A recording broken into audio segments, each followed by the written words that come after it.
In the quiet English town of Stratford-upon-Avon, in the spring of 1564, a child was born who would one day redefine language itself – William Shakespeare. He entered the world in a modest half-timbered home on Henley Street, the son of John Shakespeare, a glove-maker and tradesman, and Mary Arden, a woman from an old Warwickshire farming family.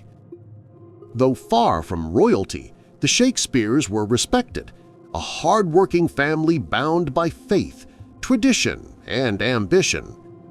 Stratford at that time was a bustling market town, alive with merchants, farmers, and the rhythms of rural England.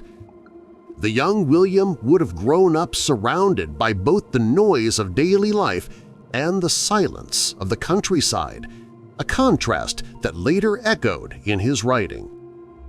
As a boy, he attended King's New School, where he studied Latin, classical literature, and rhetoric, the building blocks of his imagination. Here he would have encountered the works of Ovid, Seneca, and Plutarch, ancient voices that would one day whisper through his plays. But beyond books, his true education came from the world around him, from traveling actors who visited Stratford, from the bustling marketplaces, and from the stories told by villagers. Every face, every tale, every season would plant a seed that later bloomed in his words. William Shakespeare's early years were ordinary by history's measure, yet within that ordinary life stirred the beginnings of an extraordinary mind, one destined to give voice to the deepest truths of the human heart. In Stratford's King's New School, young William Shakespeare was immersed in the rigorous world of grammar, logic, and Latin verse. From sunrise to late afternoon, students recited passages from Ovid, Virgil, and Cicero, mastering not only language but the art of persuasion, skills that would later echo in the speeches of kings and lovers alike. It was here that Shakespeare's fascination with words began to bloom. The structure of Latin, the rhythm of poetry, and the power of storytelling ignited his imagination. While other boys memorized lines for duty, William felt their pulse, sensing how words could move hearts and shape thought. But his curiosity stretched beyond the classroom. He observed how common people spoke, listened to the dialects of farmers, tradesmen, and travelers, and absorbed the beauty of everyday English, rich, raw, and alive. In those ordinary sounds, he heard poetry. Though records of his education fade into mystery, one thing is certain. By the time he left school in his mid-teens, Shakespeare had developed not only knowledge, but a hunger for expression, a restless mind that saw the world as a stage and language as its most powerful instrument. At just 18 years old, William Shakespeare's life took a sudden and dramatic turn when he married Anne Hathaway, a woman 8 years his senior from the nearby village of Shottery. The marriage license was issued in haste, and just 6 months later their first child, Susanna, was born. Twin children, Hamlet and Judith, followed a few years later. Their union has long intrigued historians. Was it a marriage of love or a marriage of necessity? No letters or diaries survive to tell us, but what we do know paints a picture of early responsibility. William, still barely a man, found himself a husband and father, his youthful ambitions bound to family life in Stratford. Yet something stirred restlessly within him. While Anne managed the household, William began to seek opportunity beyond the quiet lanes of his hometown. Perhaps he dreamed of London's stages, the laughter of crowds, and the chance to make his name through words. Their marriage would endure years of separation, but also a kind of lasting bond. When Shakespeare later retired from the theater and returned to Stratford, it was Anne's home, new place, where he chose to spend his final years. Behind every play, behind the fame and the glory, there remained a family left waiting, and a woman whose quiet presence shaped the poet's most human understanding of love, distance, and devotion. After the birth of his twins in 1585, William Shakespeare vanished from history. For nearly 7 years, between 1585 and 1592, there are no official records of where he was, what he did, or how he transformed from a young father in Stratford to an emerging playwright in London. Historians call this period the lost years. Countless theories try to fill the silence. Some say he fled Stratford after poaching a nobleman's deer, a youthful rebellion that forced him to seek refuge in the city. Others imagine him working as a teacher, a law clerk, or an actor touring the countryside. There are even legends that he joined a traveling troupe, learning the rhythm of the stage long before his name appeared on a playbill. What's certain is that when Shakespeare re-emerged in London around 1592, he was no longer a simple craftsman's son. He had become a man of words, already mocked by rivals as an upstart crow, suggesting that his talent was impossible to ignore. Those silent years, filled with speculation and mystery, may have been the crucible in which the world's greatest playwright was forged. Whatever he endured, wherever he traveled, he returned not as a wanderer, but as a visionary, ready to give voice to the human soul in all its tragedy, wit, and wonder. When William Shakespeare arrived in London in the late 1580s or early 1590s, the city was alive with noise, art, and opportunity. The streets were crowded with merchants, beggars, nobles, and actors, all drawn to the pulse of England's growing theatre scene. It was a time when the stage had become the heart of public imagination, and Shakespeare stepped into it with hunger and determination. He began, it is believed, as an actor, learning the rhythms of performance and the power of language spoken aloud. But soon his pen began to move, first revising old plays, then crafting his own. In smoky taverns and candlelit playhouses, his words took shape, comedies, histories, and tragedies that captured both the laughter and pain of life. Theaters like The Curtain and The Theatre were his early homes, where audiences cheered, jeered, and wept. London was no easy place for dreamers. It was harsh, competitive, and often dangerous. Yet Shakespeare thrived, writing with unmatched ambition and emotional depth, eager to rise beyond his humble beginnings. This was the dawn of his genius, the moment when a man from Stratford transformed into a voice for all ages, determined to etch his name into history through the power of the spoken word.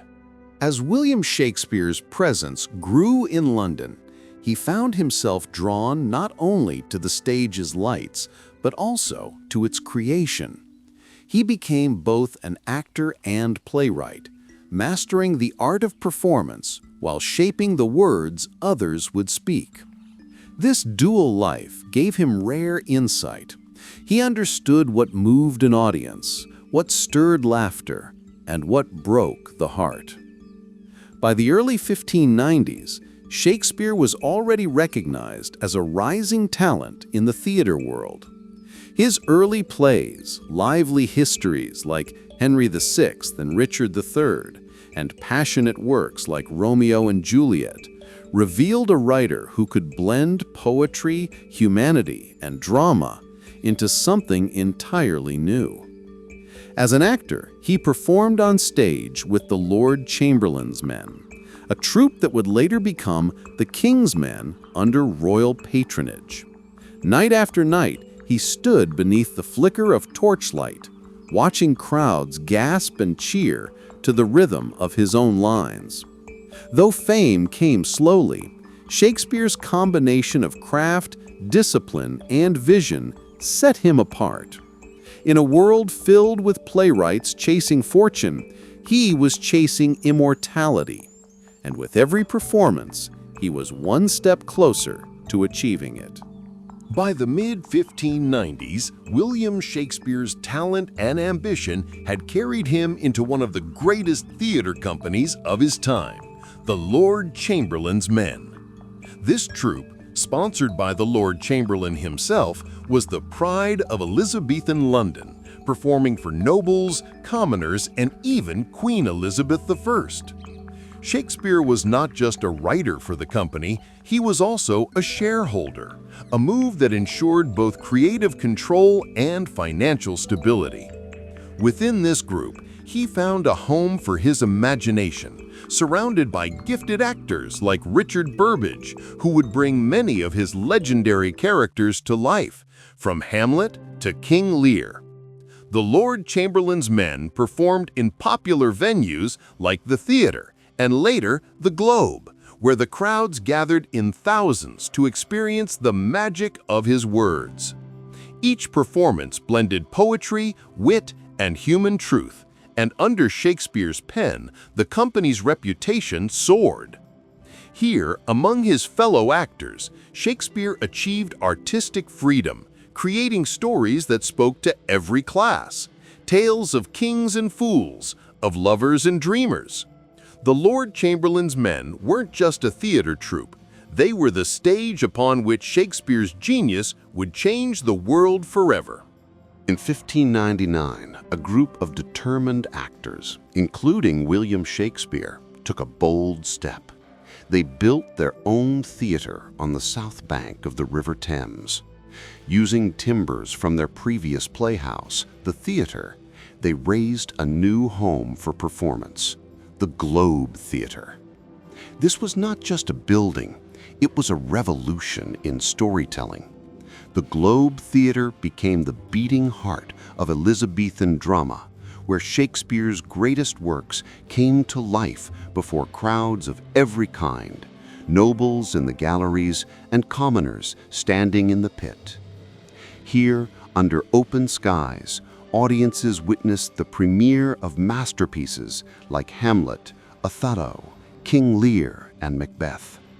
The Globe was a world within a world, where tragedy and comedy, love and betrayal, kings and jesters all met on one wooden stage.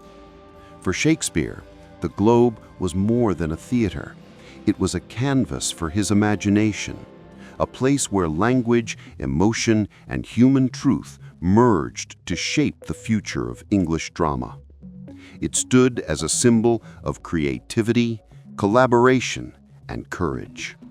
And through it, Shakespeare's words became immortal, echoing across centuries from that simple wooden O. As Shakespeare's pen began to shape the English stage, his early works revealed a brilliant blend of humor, insight, and ambition. His comedies, A Midsummer Night's Dream, The Comedy of Errors, The Taming of the Shrew, sparkled with wit and wordplay, exploring love's chaos, disguise, and the thin line between laughter and truth. At the same time, his history plays, Richard III, Henry IV, Henry V, captured the drama of kings, rebels, and destiny itself. These stories turned politics into poetry, showing how power tests the human soul. Through these works, Shakespeare mastered the rhythm of speech, the art of conflict, and the pulse of the audience.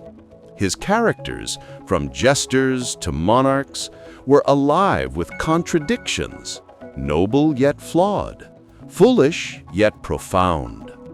In these early plays, we see the foundation of his genius, a writer who could make the crowd roar with laughter one moment and fall silent in awe the next. At the height of his genius, Shakespeare turned his gaze from laughter to the darkest corners of the human soul. His tragedies, Hamlet, Macbeth, Othello and King Lear explored ambition, madness, jealousy, betrayal, and the fragile nature of truth. In Hamlet, a prince wrestles with grief, revenge, and the meaning of existence. In Macbeth, ambition poisons a hero's heart and drives him toward ruin. Othello reveals how love and trust can be destroyed by deceit, while King Lear strips away power and pride to expose the pain of betrayal and blindness of the soul. Each tragedy is both intimate and vast, a reflection of what it means to be human, to dream, to fall, and to search for redemption. Shakespeare's words in these plays became eternal mirrors, showing us not only his time, but our own hearts. Shakespeare didn't just write in English, he reshaped it. His creativity stretched the limits of the language, inventing over 1,700 new words and expressions still used today. Phrases like break the ice, wild goose chase, heart of gold, and all that glitters is not gold all trace back to his pen. He transformed ordinary speech into poetry that danced with rhythm and meaning, giving English a new emotional range. His mastery of metaphor, wordplay, and imagery allowed ideas of love, death, power, and destiny to reach deeper than ever before. Through his language, Shakespeare gave English its soul, turning everyday talk into something timeless, musical, and alive. Beyond the stage, Shakespeare poured his soul into 154 sonnets, intimate windows into the heart of a poet who understood love in all its beauty and pain. His verses explored passion, jealousy, time, and mortality, capturing emotions that remain universal. In poems like Sonnet 18, "Shall I compare thee to a summer's day?" he immortalized love through art. Yet in others, he revealed the ache of distance, betrayal, and aging, the quiet tragedies behind human affection. Shakespeare's poetry is not idealized romance, it is love as truth, messy, fleeting, yet eternal through words. Through every sonnet, he reminds us that beauty fades, but art and emotion endure forever. In London's vibrant theater scene, Shakespeare stood among giants and rivals. His greatest competitor, and perhaps his greatest inspiration, was Christopher Marlowe, a bold playwright whose genius burned briefly but brightly. Marlowe's daring themes and sharp verse challenged Shakespeare to reach higher, to think deeper, to outdo brilliance with mastery. Other dramatists, like Ben Jonson and Thomas Kyd, also pushed him forward, turning competition into fuel for creativity. Together, they transformed English drama into a golden age of storytelling. Shakespeare didn't merely compete, he absorbed, evolved, and transcended, blending the strengths of his rivals into something timeless, works that spoke not just to his age, but to every age. Shakespeare's genius unfolded in the Elizabethan era, a time of dazzling creativity and dangerous politics. Under Queen Elizabeth I, England flourished. The arts thrived, exploration expanded, and theater became the voice of the people. Yet, this golden age shimmered under strict control. Censorship was ever present. Every play had to be approved by the master of the revels, ensuring no offense to the crown or church. Writers walked a thin line between brilliance and betrayal, weaving truth into fiction, criticism into comedy. Still, Shakespeare mastered the art of subtlety, hiding bold ideas behind kings, fools, and ghosts.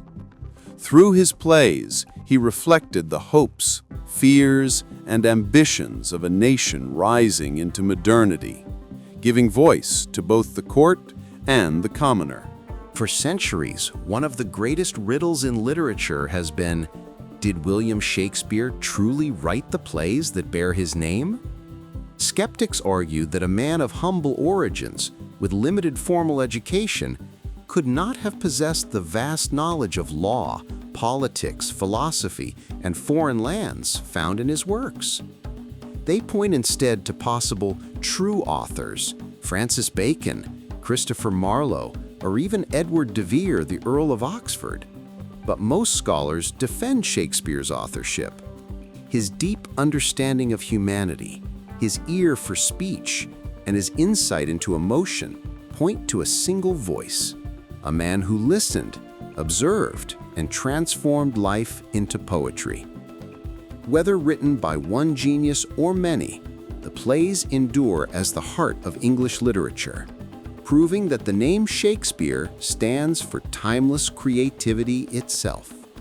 After years of success in London, William Shakespeare gradually withdrew from the bustling world of the theater and returned to his hometown of Stratford-upon-Avon. Wealthy and respected, he purchased one of the town's grandest homes, New Place, where he lived a quieter life surrounded by family. Here, Shakespeare devoted himself to managing his estate, engaging in business, and reconnecting with his wife Anne Hathaway and their daughters. Though his pen grew still, his influence did not fade. He occasionally collaborated with younger playwrights, leaving behind a final few works that hinted at peace and reconciliation, themes that reflected his own closing chapter. It was a period of introspection and fulfillment, where the man who had explored every facet of the human soul finally turned inward, living out his last years in calm dignity. In 1616, William Shakespeare's extraordinary life came to a quiet end in his beloved Stratford-upon-Avon. He was 52 years old, a man who had transformed English literature forever. Though the exact cause of his death remains unknown, local lore speaks of a final evening spent in the company of friends, filled with laughter and reflection.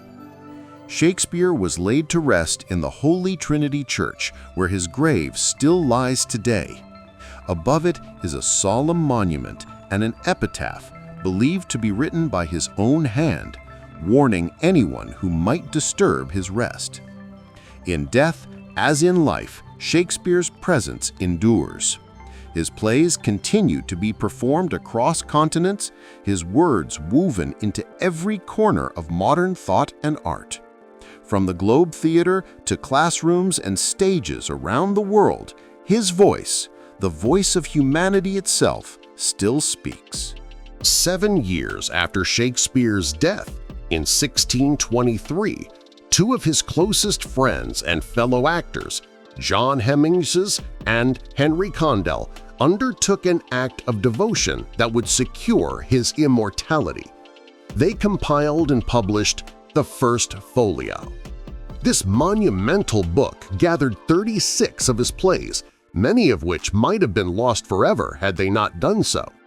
Without the First Folio, masterpieces like Macbeth, Julius Caesar, Twelfth Night, and The Tempest might never have survived. The printing of the folio was no small feat. It required immense care, money, and coordination.